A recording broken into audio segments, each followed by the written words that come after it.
আমার ছোট সন্তানটার বয়সী এই প্রিয় আমি আবেগে আপ্লুত হয়ে যাই। রংপুর মহানগরীর মাচুয়াপাড়া এলাকায় একটি বাড়ির ছাদে ইয়াবা সেবনে বাধা দেওয়ায় অবসরপ্রাপ্ত স্কুল শিক্ষক গণপতি চক্রবর্তী ও তার স্ত্রী সন্তান সহ 4 জনকে হত্যার ঘটনায় 2 যুবককে আটক করেছে পুলিশ।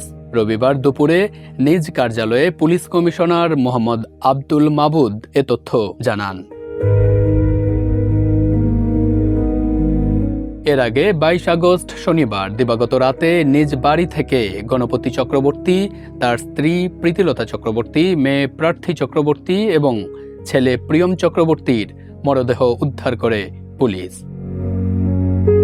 পুলিশ জানায়, স্কুল শিক্ষকের তালাবদ্ধ বাড়ির ভেতর থেকে দুর্গন্ধ বের হলে স্থানীয়রা থানায় খবর দেন। পরে কোতোয়ালি থানার পুলিশ ওই বাড়ির তালা ভেঙে 4 জনের মরদেহ উদ্ধার করে।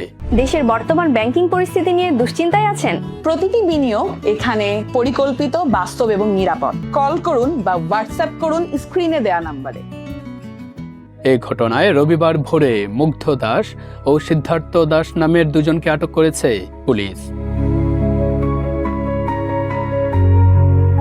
সংবাদ সম্মেলনে ঘটনার বর্ণনা দিতে গিয়ে পুলিশ কমিশনার বলেন, ইয়াবা সেবনে বাধা দেওয়াকে কেন্দ্র করে প্রথমে গণপতি চক্রবর্তীকে হত্যা করা হয়, পরে একে একে হত্যা করা হয় তার স্ত্রী, মেয়ে ও ছেলেকে। তিনি আরও জানান, হত্যার পর ওই বাড়িতেই ছিল 2 জন। তারা গোসল করে, খেজুর খায় এবং ইয়াবা সেবন করে। পরে শুক্রবার জুমার নামাজের সময় রাস্তাঘাট ফাঁকা হলে বাড়ি থেকে বেরিয়ে যায়। বাড়ি থেকে কিছু স্বর্ণালংকার নিয়ে সেগুলো একটি পরিত্যক্ত জায়গায় লুকিয়ে রাখে। যাওয়ার আগে ঘরের জিনিসপত্র এলোমেলো করে ডাকাতির ঘটনা বলে তদন্তকে ভিন্ন দিকে নেওয়ার চেষ্টা করে। পুলিশ কমিশনার বলেন, এ ঘটনায় আরও কোনো কারণ বা সংশ্লিষ্টতা রয়েছে কিনা তা খতিয়ে দেখা হচ্ছে।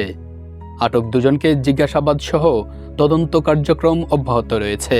মুগ্ধ ও সিদ্ধার্থকে আটকের পর তাদের দেখানো স্থান থেকে বিভিন্ন আলামত উদ্ধার করা হয়েছে বলে সংবাদ সম্মেলনে জানিয়েছে পুলিশ। এ ঘটনায় কোতোয়ালি থানায় হত্যা মামলা হয়েছে। পুলিশ বলছে, দ্রুত তদন্ত শেষ করে আদালতে অভিযোগপত্র দেওয়ার চেষ্টা চলছে।